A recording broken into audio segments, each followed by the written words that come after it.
माननीय मंत्री जी।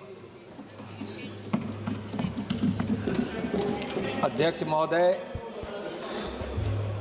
आपदा प्रबंधन जी, आप बोलिए बोलिए बोलिए। आपदा दादा आप सुनने के लिए तैयार रहे ना, हम आपको सुनाना भी चाहते हैं, सुनिए तो।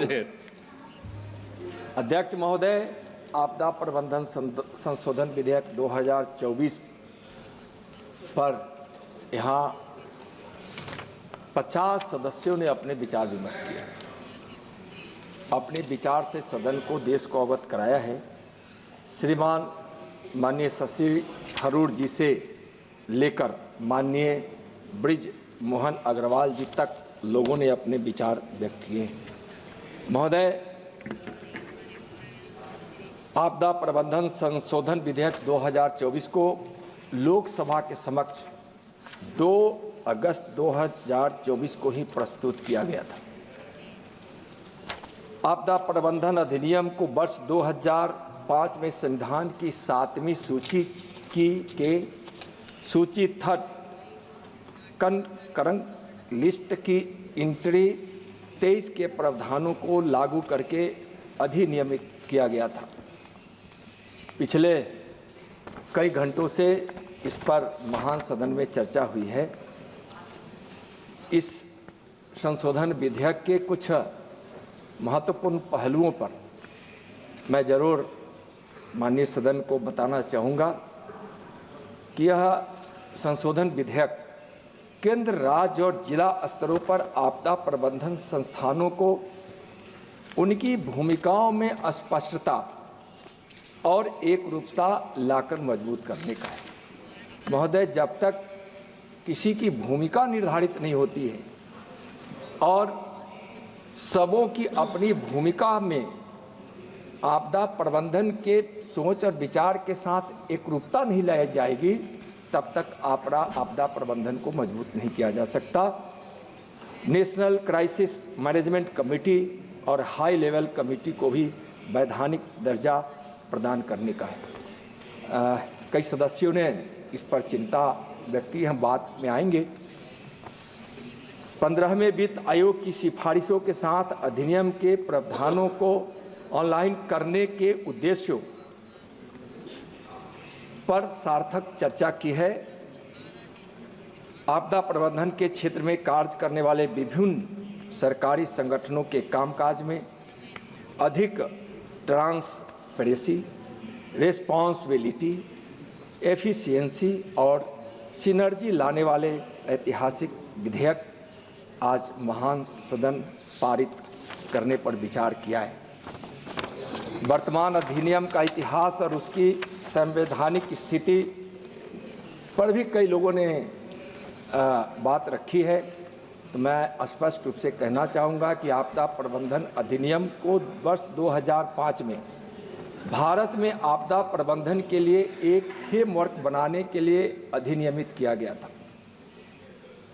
जिसके तहत national disaster management authority NDA में, state disaster management authority SDA में, district disaster management authority DDMA का गठन किया गया था, जो केंद्र और राज्य सरकार के समन्वय से आपदा प्रबंधन और उससे जुड़े मुद्दों पर कार्य करते हैं। साथ ही national disaster response and mitigation fund और राज्य तथा जिले के स्तर पर इस तरह के फंड्स की स्थापना के प्रोविजन थे।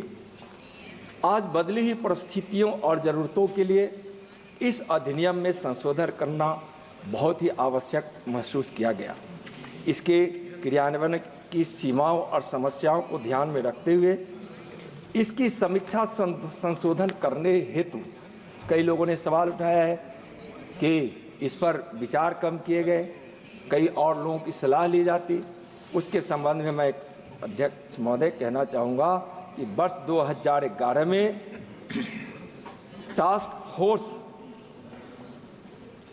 मार्च 2000 का गठन किया गया, 2011 में टास्क फोर्स का, जो मार्च 2013 में अपनी रिपोर्ट प्रस्तुत की थी। सभी स्टेक होल्डर के परामर्श के साथ साथ रिपोर्ट को तब की सरकार और सैद्धांतिक रूप में स्वीकार कर लिया गया, जो परामर्श के पश्चात हुआ है। इसके पश्चात जून 2019 में आपदा प्रबंधन संशोधन विधेयक पर कैबिनेट नोट कैबिनेट के विचार हेतु भेजा गया था, परंतु 18 मार्च 2020 को यह वापस ले लिया गया, जिसका कारण था कोविड महामारी जैसी स्वास्थ्य आपदाओं, मैन मेड डिजास्टर, आग लगने से संबंधित आपदाएं और प्राकृतिक आपदाओं की रोकथाम, शमन, उसके लिए तैयारी और मोचन के विभिन्न पहलुओं पर विचार करने के लिए आपदा प्रबंधन अधिनियम 2005 की फिर से विस्तृत समीक्षा की जाए, यह विचार उसमें महोदय आया था। आपदा प्रबंधन संशोधन विधेयक 2024 के जो मुख्य बिंदु है, हमारा देश भारत पहाड़ों, मैदानों और अनगिनत प्राकृतिक विपदाओं के साथ साथ विभिन्न कृषि, जलवायु और जल मौसम जीव मंडल के कारण प्रभावित होते हैं। महोदय, अपना देश स्वाभाविक रूप से आपदाओं के प्रति संवेदनशील है और सबको संवेदनशील इसके प्रति होना भी चाहिए। इसी उद्देश्य से आपदा प्रबंधन के क्षेत्र में कार्य कर रहे सरकार के अलग अलग संगठनों की भूमिका में अधिक स्पष्टता और समन्वय लाना आवश्यक है, ताकि आपदा के दौरान अधिक प्रभावी प्रबंधन किया जा सके। इस अधिनियम के पहले गठित कुछ संगठनों जैसे नेशनल क्राइसिस मैनेजमेंट कमेटी और हाई लेवल कमेटी के लिए वैधानिक प्रावधान भी किया गया था। महोदय,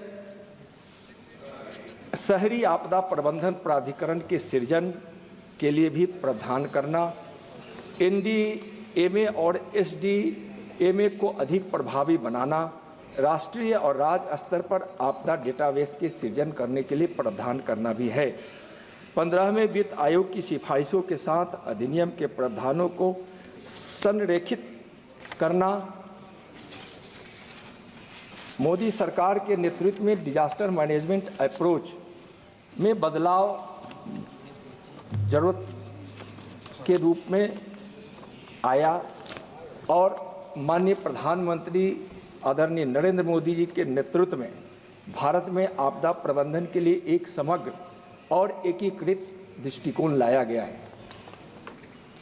early warning system, prevention, mitigation, preparedness, disaster risk reduction, राहत केंद्रित तथा रिएक्शनरी दृष्टिकोण के साथ यह लाया गया है। महत्वपूर्ण नीतिगत निर्णय भी हुए हैं। अर्ली वार्निंग एवं पूर्व तैयारी आधारित राष्ट्रीय आपदा प्रबंधन योजना, पहले से तैनाती रिस्पांस फोर्स, आपदा निधि का वैज्ञानिक वितरण, समुदाय आधारित आपदा प्रबंधन, डिजास्टर रिस्क रिडक्शन, और इन सबों पर मोदी सरकार माननीय मोदी जी के नेतृत्व में काफ़ी संपूर्णता के साथ काम की है और इसके सफल परिणाम भी आए।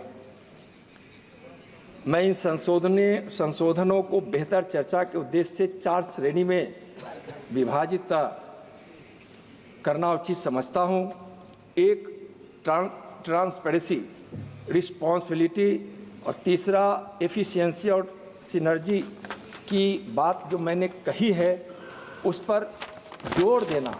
मैं इसको इसलिए रिपीट कर रहा हूँ कि सारी बातें, ट्रांसपेरेंसी की बात, फिर इसमें बात कही गई कि भेदभाव किए जाते हैं, पारदर्शिता नहीं है, इसके परिणाम अच्छे नहीं आते हैं, तो उत्तर के रूप में मैं ज़रूर इस प्रकार से मैं कहना चाहूँगा।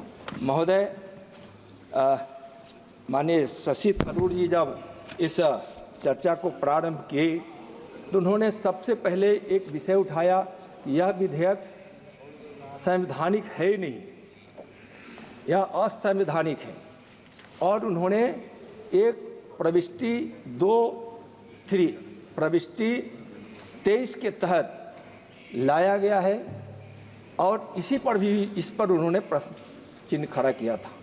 मैं स्पष्ट रूप से कहना चाहता हूं कि आपदा प्रबंधन अधिनियम यूपीए सरकार द्वारा वर्ष 2005 में संविधान की 7वीं अनुसूची की 3rd की प्रविष्टि 23 सामाजिक सुरक्षा और सामाजिक बीमा और रोजगार के तहत अधिनियमित किया गया है।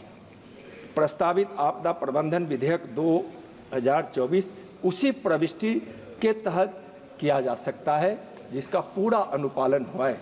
ये प्रविष्टि सामाजिक सुरक्षा और सामाजिक बीमा से संबंधित है। आपदा प्रबंधन अधिनियम संस्थागत और वित्तीय तंत्र के माध्यम से आपदाओं के प्रभाव को कम करने और राहत सहायता के माध्यम से लोगों को आपदा जोखिम से काफ़ी हद तक सामाजिक सुरक्षा प्रदान करता है।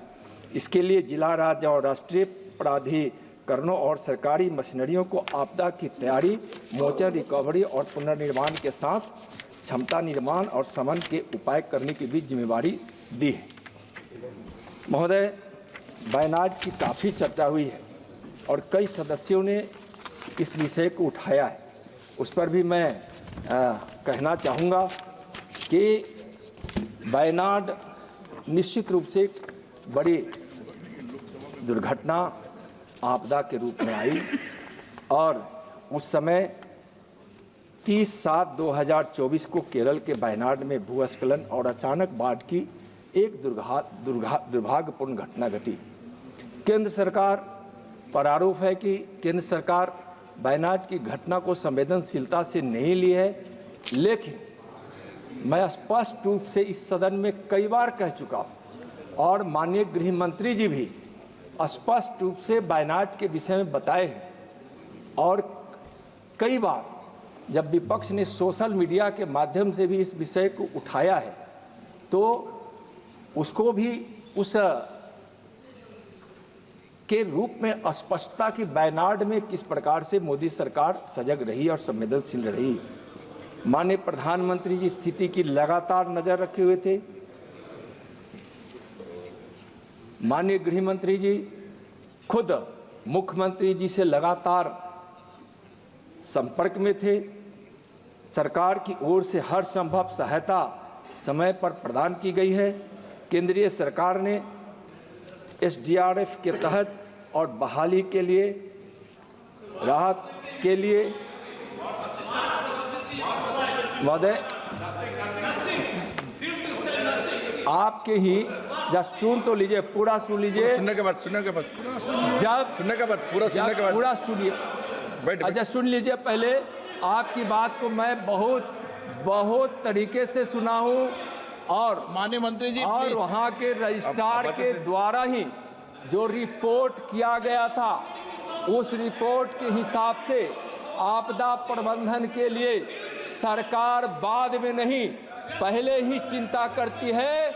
और इस देश का कोई ऐसा राज्य नहीं है, उसमें तमिलनाडु हो, केरला हो, आंध्रा हो, हिमाचल हो या छत्तीसगढ़ हो, कोई भी राज्य ऐसा नहीं है जिसके पास SDRF फंड की राशि उसके पास उपलब्ध नहीं है महोदय।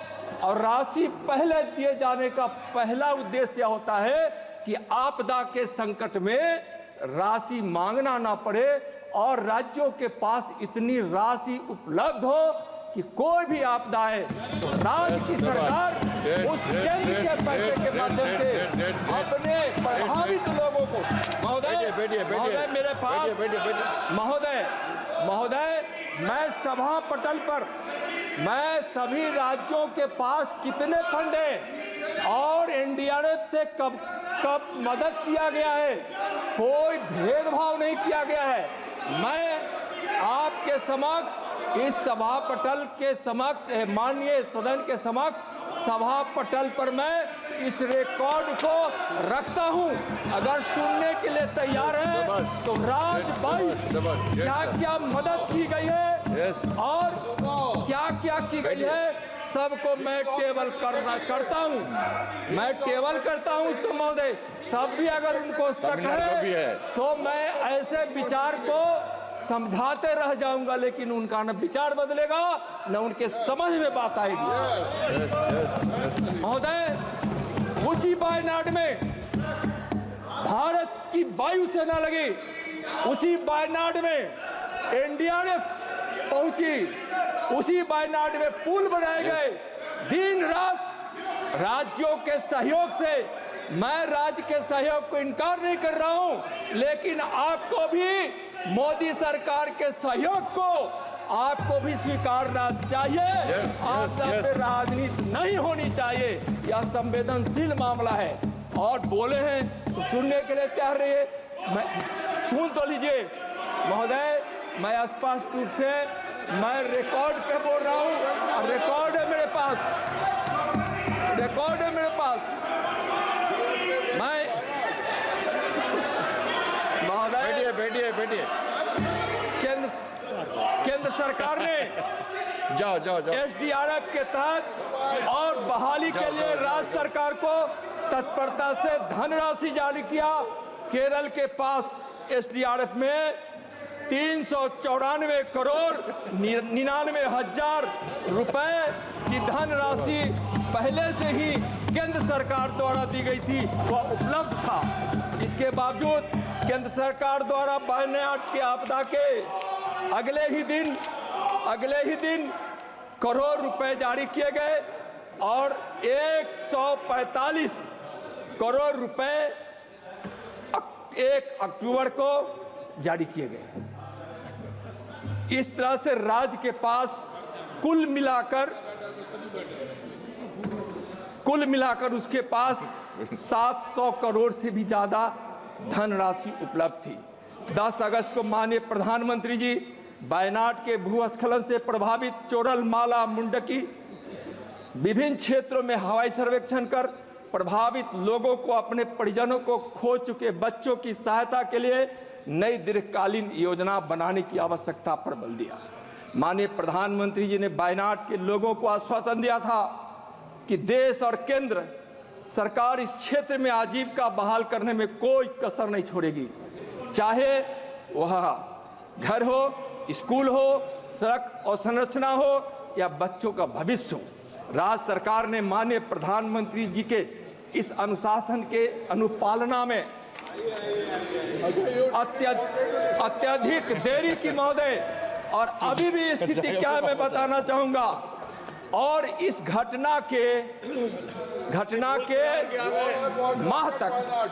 कई माह तक 3.5 कोई आकलन ज्ञापन नहीं भेजा गया। मैंने 3 राज्य सरकार ने हाल ही में एक रिपोर्ट प्रस्तुत की है।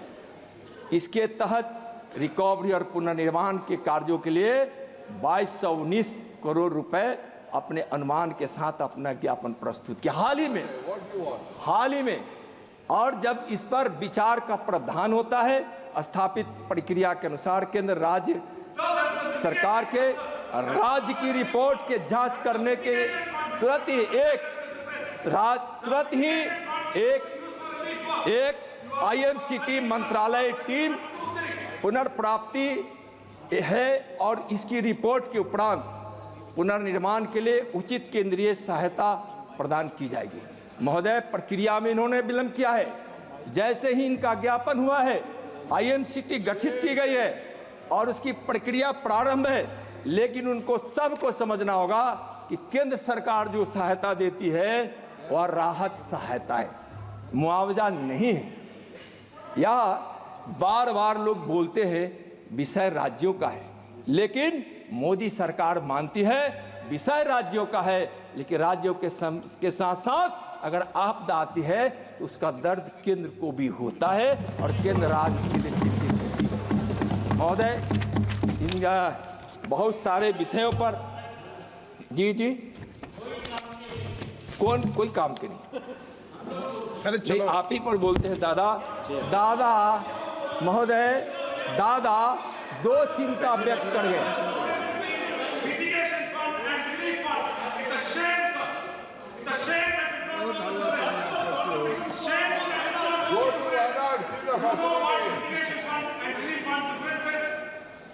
महोदय, दादा ने 2 विषय रखा है बहुत तत्परता के साथ। एक विषय रखे, परमाणु बम का भय दिखा गए। और उन्होंने कहा कि मानव जनित यह दुर्घटनाएं। तो आज यह भरोसा दादा आपको भी करना चाहिए, जिस प्रकार से पूरा देश कर रहा है। परमाणु बम हिरोशिमा पर गिरा था, जिसकी आपने चर्चा की है। भारत हर तरह से सक्षम है, जिस प्रकार से किसी भी आपदा से सबके सहयोग से उस चुनौती को स्वीकार कर उसमें सफलता प्राप्त करने के लिए लड़ती है। आज भारत को कोई एटम बम का धौंस नहीं दिखा सकता है और आपको भी डरने की जरूरत नहीं है। और दूसरा, इन्होंने कोविड पे कहा कि कोविड में केंद्र सरकार कुछ काम नहीं की। महोदय, केंद्र सरकार 14 करोड़ से भी ज्यादा, लगभग 15 करोड़ वैक्सीन का डोज दिया गया। उसमें से दादा भी 3 डोज लिए। दादा भी उसमें से 3 डोज लिए। 200 करोड़ क्या 200 करोड़ 200 करोड़? हाँ, 200 नहीं, करोड़। पश्चिम बंगाल की बात हम कर रहे हैं। हम पश्चिम बंगाल की बात कर रहे हैं, ठीक है ना? इसलिए माननीय मंत्री जी, आप दादा नहीं, दादा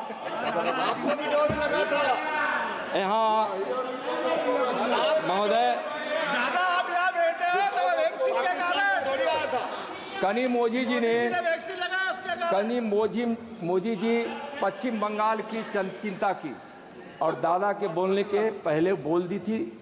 और उन्होंने एक आरोप लगाया था कि पश्चिम बंगाल में पानी बिना राज्य सरकार के सूचना के छोड़ दिया गया। लिया ही नहीं।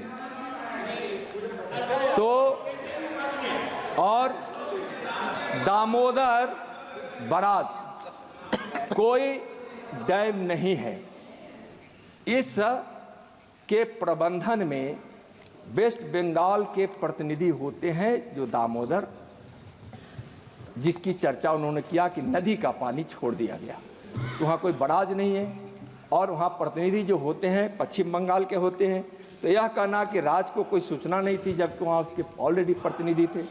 महोदय, उन्होंने एक बात और कही कि तमिलनाडु सरकार सुप्रीम कोर्ट में गई राशि के लिए, तो यह नहीं बताई कि सुप्रीम कोर्ट में हुआ क्या। यह तो बताना चाहिए, जरूर बताना चाहिए कि सुप्रीम कोर्ट में क्या हुआ। तो इसलिए मैं उस पर दूसरी बात नहीं कहूँगा महोदय, लेकिन वित्तीय प्रबंधन पर भी काफ़ी लोगों ने चर्चा किया है और महत्वपूर्ण विषय भी है और होना भी चाहिए। लेकिन जब आप सत्ता में थे तो आप क्या किए? जिस प्रकार से देश जान रहा है उस प्रकार से आपका मन भी जान रहा है। तो उस क्या करना चाहिए था महोदय? वित्तीय प्रबंधन लगभग विपक्ष के सभी हमारे सांसद जो सरकार के तरफ के हो तो जानते ही कि हमारा वित्तीय प्रबंधन कितना बढ़ा है, लेकिन उनको भी मालूम है, बोलते नहीं। लेकिन मैं कह रहा हूँ, थोड़ा सा तुलनात्मक कहना जरूर चाहूँगा कि SDRF में 2014 से 2004 से 2014 के बीच 38,000 करोड़ का बजट था, जो 2014 से 2024 में 3 गुना बढ़कर 1,24,000 करोड़ हो गया। पैसा तो आखिर राज्यों में ही न गया। पहले राज्यों के पास 38,000 करोड़ रुपए होते थे, आज केंद्र सरकार राज्यों को 1,24,000 करोड़ आपके पास भेज चुकी है। प्रावधान किया गया है, स्वीकृति उसकी है और उसका जो अंश उनको चाहिए वह प्राप्त भी करा दिया गया है।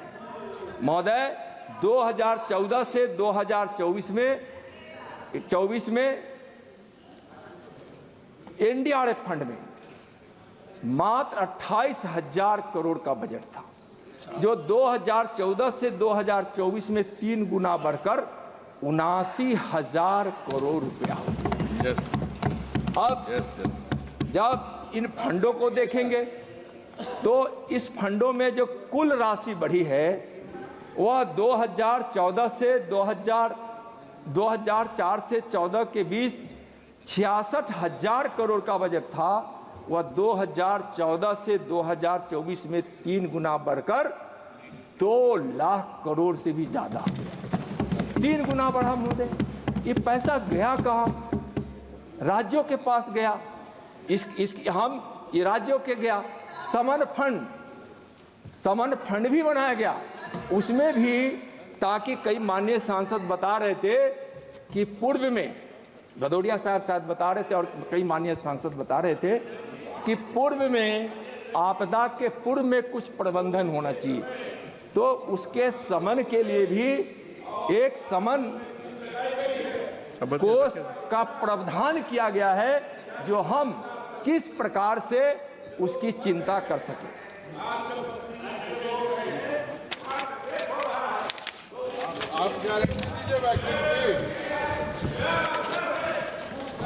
महोदय, कुछ बिहार के माननीय सांसदों ने बाढ़ पे चिंता व्यक्त की है। महोदय, हम आगे बैठे तो यही वैक्सीन की एफिकेसी है। ये तो देश जानता है, देश को तो वैक्सीन का डोज मिला ही है लाखों करोड़ में, और देश के सैकड़ों देशों को। मंत्री जी एक मिनट, इधर बैठ। आपने वैक्सीन लगाया नहीं लगाया? वैक्सीन नहीं लेते तो रहता ना। वैक्सीन लगाया? लोकसभा की सदस्यता खत्म हो जाएगी। लोकसभा की सदस्यता खत्म हो जाएगी। ऑन रिकॉर्ड है, झूठ बोलिएगा जब लोकसभा खत्म हो जाएगा। वैक्सीन लगाया था आपने? सदस्यता समाप्त हो जाएगी। तो दादा, आपने वैक्सीन लगाया था ना? बिल्कुल ठीक होना। बाढ़ की चिंता बिहार के कई माननीय सांसदों ने चिंता व्यक्त की थी। बिहार बाढ़ प्रभावित है, ऐसा नहीं कि सिर्फ बिहार के बाढ़ की चिंता की गई। जब मैं आगे बताऊंगा कि पूरे देश में बाढ़ के इलाकों के लिए किस प्रकार से मोदी सरकार ने काम किए, आगे बताएंगे। अभी खाली बिहार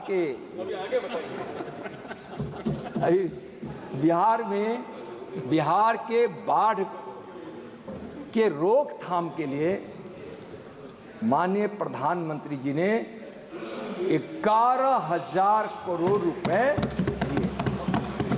11,000 करोड़, जिसमें विभिन्न प्रकार के कार्यों के माध्यम से बाढ़ पर नियंत्रण। ये सुनते कम है ऐसी बात।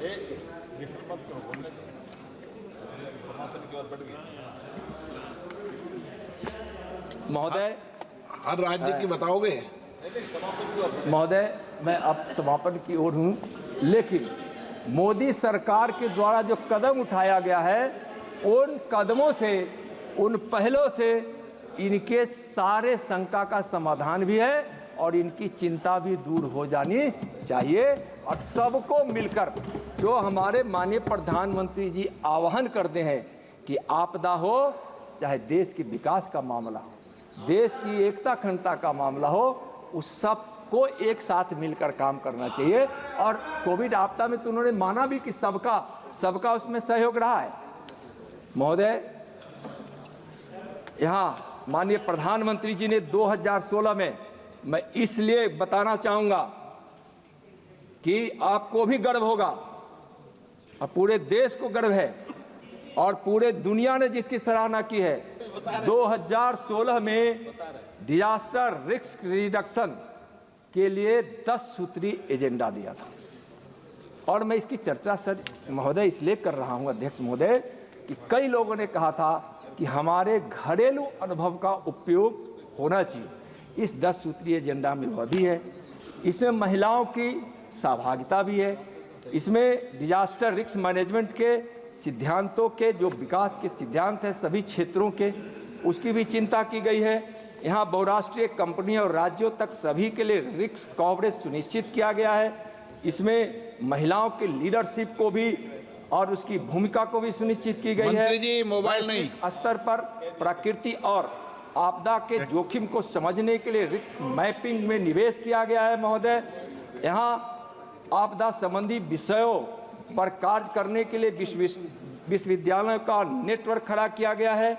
यहाँ हम उसके लिए प्रचार प्रसार भी करते हैं और जो घरेलू अनुभव है उसका अध्ययन करके उससे सीखने और उसको आपदा के प्रबंधन में लाने के लिए भी मोदी जी के उस संकल्प के साथ हम लोग काम कर रहे हैं। सभापति अध्यक्ष महोदय, प्राकृतिक आपदा को प्रिवेंट नहीं कर सकते,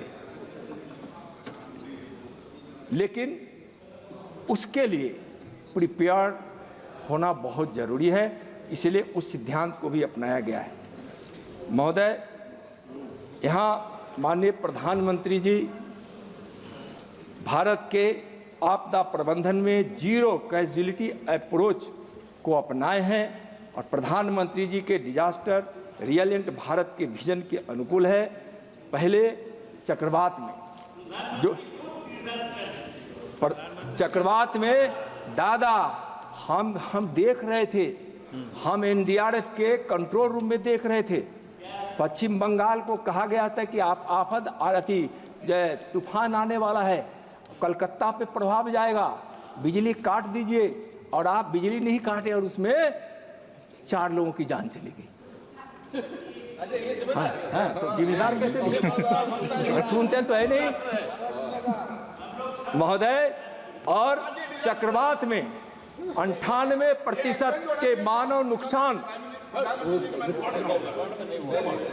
महोदय, चक्रवात से जान का जो नुकसान हजारों में होता था, इन्होंने सबने मंत्री जी ने 5 घंटे सुना है, तो 5 घंटे तो बोलेंगे ना वे। अच्छा महोदय, अरे काय को नहीं, आप 5 घंटे सुना है तो 5 घंटे सुनना पड़ेगा महोदय। जब प्रश्न किया जा रहा था, आप बोलिए, पूरा बोलिए, एक का जवाब दीजिए।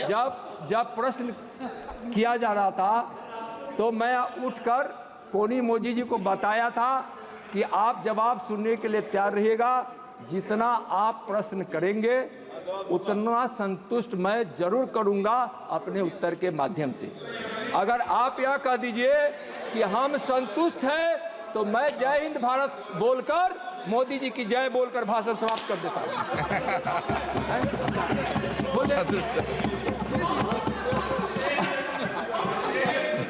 महोदय।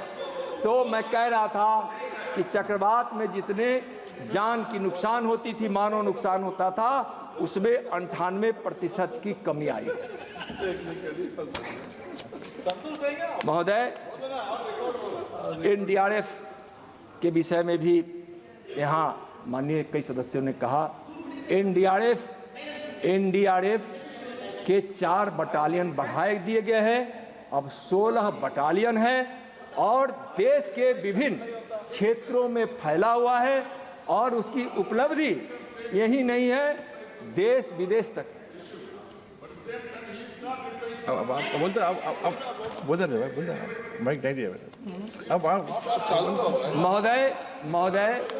महोदय, चूंकि कितने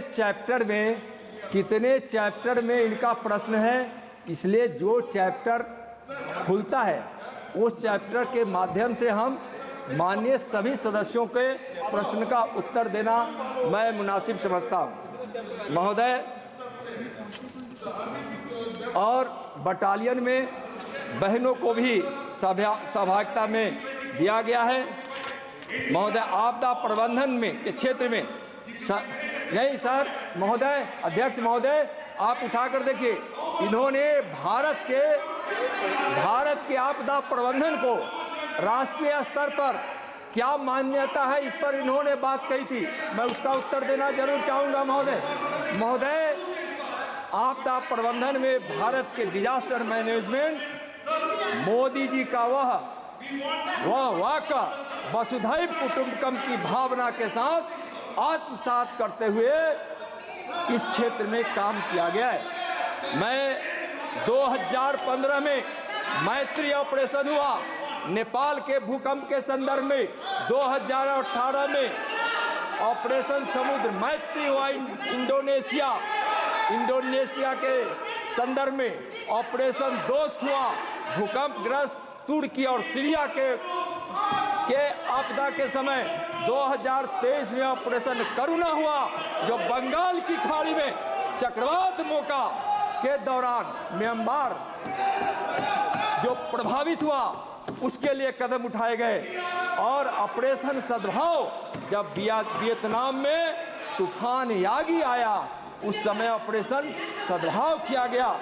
महोदय सुनिए भाई, हम लोग आप बंद कर यही नहीं, भारत ने मैन मेड डिजास्टर, महोदय शौकत बाबू बोल रहे थे, मैन मेड डिजास्टर के संबंध में पूरे विश्व में फंसे अपने नागरिकों को तथा इस डिजास्टर से ग्रसित देशवासियों की सहायता के लिए 2015 में ऑपरेशन राहत चला, 2016 में ऑपरेशन संकट मोचन, और कोविड के समय में वंदे भारत मिशन के तहत काम किया गया महोदय, और 2020 में ऑपरेशन समुद्र सेतु भारतीय नौसेना द्वारा ईरान, मालदीव, श्रीलंका से 4000 भारतीयों को सुरक्षित अपने देश में लाया गया। ऑपरेशन देवी शक्ति के तहत अफगानिस्तान में ये लोग समर्थन करते हैं उसका, अफगानिस्तान से 8000 भारतीयों को और साथ में वहाँ कुछ अन्य देश के नागरिकों को भी सुरक्षित भारत लाया गया, जो भारत से फिर अपने देश में सुरक्षित गए। 2022 में ऑपरेशन गंगा हुआ, हरिद्वार से गंगा सागर तक ही गंगा नहीं जाती है, गंगा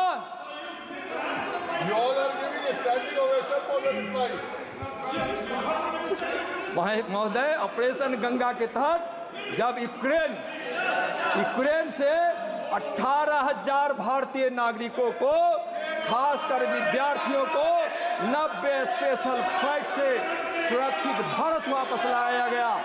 ऑपरेशन कावेरी के तहत युद्धग्रसित सूडान से 4000 भारतीयों और विदेशी नागरिकों को 18 स्पेशल फ्लाइट के द्वारा सुरक्षित वापस लाया गया। ऑपरेशन अजय अध्यक्ष महोदय, इजराइल हमास युद्ध के समय 1300 से अधिक भारतीयों को 6 स्पेशल फ्लाइट से भारत उसको वापस लाया गया। इसलिए और महोदय इन सारे हजारों भारत के लोगों को लाया गया, इसमें हर राज्य के और हर क्षेत्र के लोग थे महोदय। G20 के समय भारत की पहल G20 में डिजास्टर रिस्क रिडक्शन के संबंधित एक टास्क फोर्स का गठन किया गया। इस टास्क फोर्स की 2 गंभीर बैठकें भी हुई है, 2 महत्वपूर्ण बैठकें भी है। आपात स्थितियों से निवारण रोकथाम के लिए उत्तरदायी महोदय, मैं जो बोल रहा हूँ इनके उठाए प्रश्न को बोल रहा हूँ। आज यहाँ संघाई सहयोग संगठन के विषय में भी लोगों ने बात रखी थी। आपात स्थितियों के निवारण और रोकथाम के लिए उत्तरदायी संघाई सहयोग संगठन सदस्य देशों के विभाग प्रमुखों की बैठक भारत में हुई, और यह इस पर भारत को गर्व होना चाहिए। इसमें कई महत्वपूर्ण निर्णय लिए गए हैं। अध्यक्ष महोदय,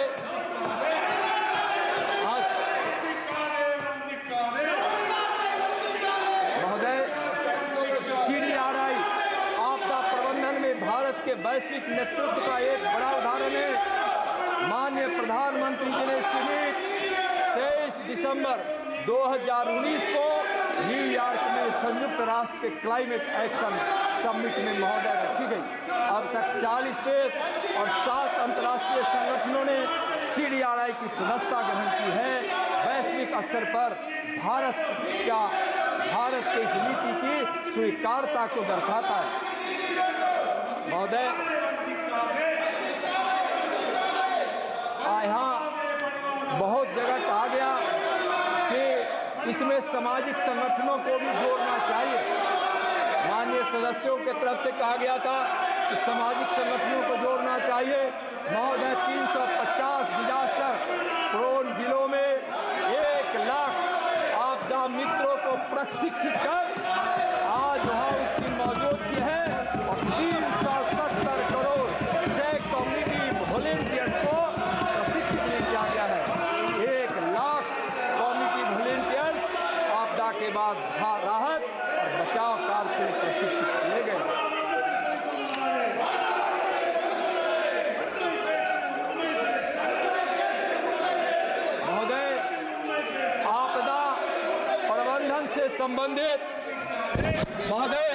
आपदा प्रबंधन से संबंधित मोबाइल एप्लीकेशन को भी डेवलप किया गया।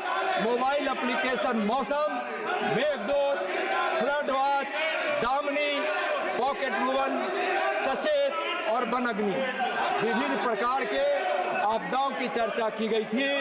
इसके तहत आज 7 दिनों पूर्व ही IMD द्वारा सटीक पूर्वानुमान किया जाता है मौसम। मोबाइल ऐप के तहत, मेघदूत के तहत किसानों को, सब महोदय किसान की बात नहीं सुन रहे लोग, किसानों के महत्वपूर्ण मौसम संबंधी जानकारियां दी जाती है। फ्लड वॉच के तहत बाढ़ की स्थिति और फोरकास्ट से संबंधित जानकारी को रियल टाइम में जनता तक पहुंचाया जाता है। दामिनी लाइटिंग स्ट्राइक से पहले अलर्ट जारी करता है। आज हीट वेव की भी चर्चा कर रहे थे लोग। पॉकेट भुवन मैप और सैटेलाइट डेटा को विजुअल और वॉइस नेविगेशन सुविधा के साथ उसको बढ़ाया जा रहा है। सचेत के तहत नागरिकों को रियल टाइम में जियो टारगेट अलर्ट प्रदान किया जाता है। सुन लीजिए काम आएगा, सुन लीजिए काम आएगा। ये सब एप्लीकेशन, मोबाइल एप्लीकेशन का आप उपयोग कीजिए। वनाग्नि 3 जनता और राज्य वन विभाग के फील्ड स्टाफ को देश के वर्तमान वन के आग की स्थिति को जानकारी देता है। महोदय, यहाँ समुद्र मोबाइल एप्लीकेशन समुद्र महासागर की जानकारी को आसानी से समझने के लिए, उन तक पहुंचने के लिए इसकी सुविधा प्रदान करती है। भूस्खलन की भी लोगों ने बात की थी। भूस्खलन, भारत में भूस्खलन अध्ययन के लिए नोडल एजेंसी है भूस्खलन तथा राष्ट्रीय भूस्खलन सूची को समृद्ध किया जा रहा है।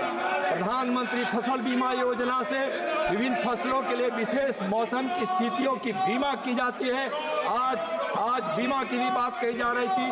National database for the emergency के लिए भू-स्थानिक लेयर्स और DDS डिजास्टर स्पेसिफिक सर्विसेज उपकरण को भी शामिल किया गया है।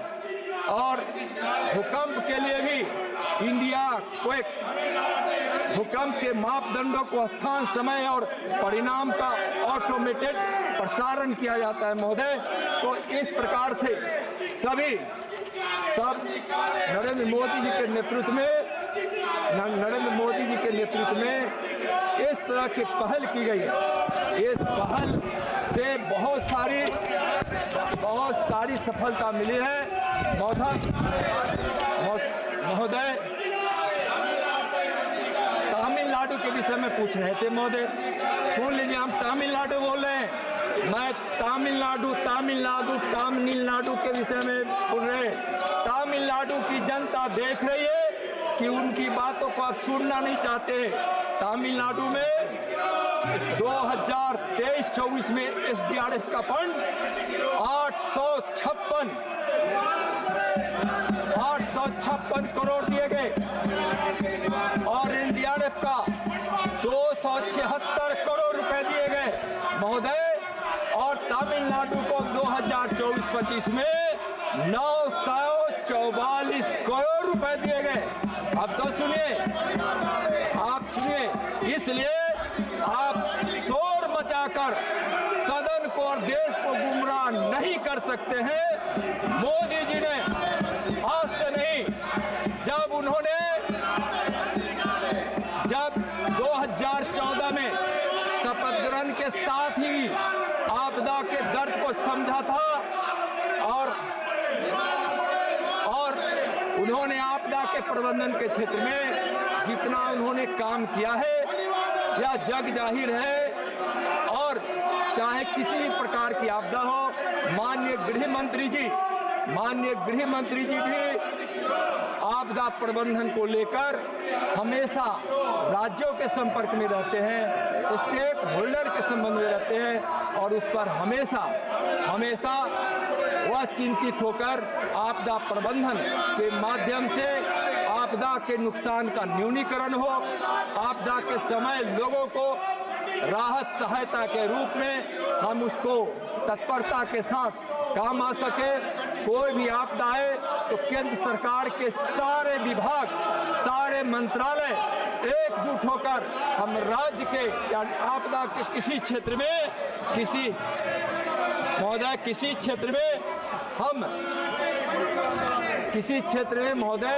हम कोई कमी नहीं रखते हैं। मैं अंत में इनसे आग्रह करना चाहूँगा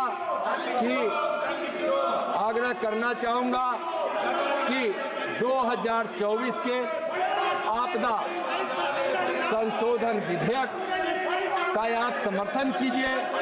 यह राज्यों से लेकर नगर निगमों से लेकर गांव से लेकर शहरों से लेकर सारी इकाइयों को मजबूत करने के लिए, उसके कोऑर्डिनेशन के लिए और आपदा के प्रबंधन को सुदृढ़ करने के लिए यह एक महत्वपूर्ण विधेयक है। इस संशोधन विधेयक 2024 आपदा प्रबंधन का आप समर्थन कीजिए और नहीं और नहीं तो यह देश पूरी तरह से देख रहा है और चेन्नई को भी बाढ़ प्रबंधन के लिए 500 करोड़ रुपए दिए गए हैं। चेन्नई शहर को भी महोदय 500 करोड़ की बाढ़ नियंत्रण के लिए राशि की गई है और तब भी यह लोग शोर मचा रहे हैं, लेकिन देश तमिलनाडु की जनता जानती है। महोदय, अंत में हम इन लोगों से आग्रह करना चाहेंगे कि आप इस विधेयक को सर्वसम्मति से पास कीजिए, क्योंकि आपदा किसी पार्टी के लिए नहीं होती है, किसी व्यक्ति के लिए नहीं होती है, किसी क्षेत्र के लिए नहीं होती है। आपदा आती है तो भारत के दिल पर चोट पहुंचता है और आपके दिल पर चोट पहुंचता है जब आपके कुछ विदेशी लोगों के विचारों को और उसके सुझाव को और भारत के मान स्वाभिमान के ऊपर चोट पहुंचाने वाले विचारों को जब आप लेकर आते हैं तो उस समय भारत के दिल पर चोट पहुंचता है। तो उस आपदा से बचिए और इस भारत के आपदा प्रबंधन पर आप सर्वसमर्थन कीजिए। यही आपसे आग्रह है, सर्वसम्मति इस बिल को पास कीजिए। जो लोग इस चर्चा में भाग लिए हैं सबको बहुत बहुत धन्यवाद।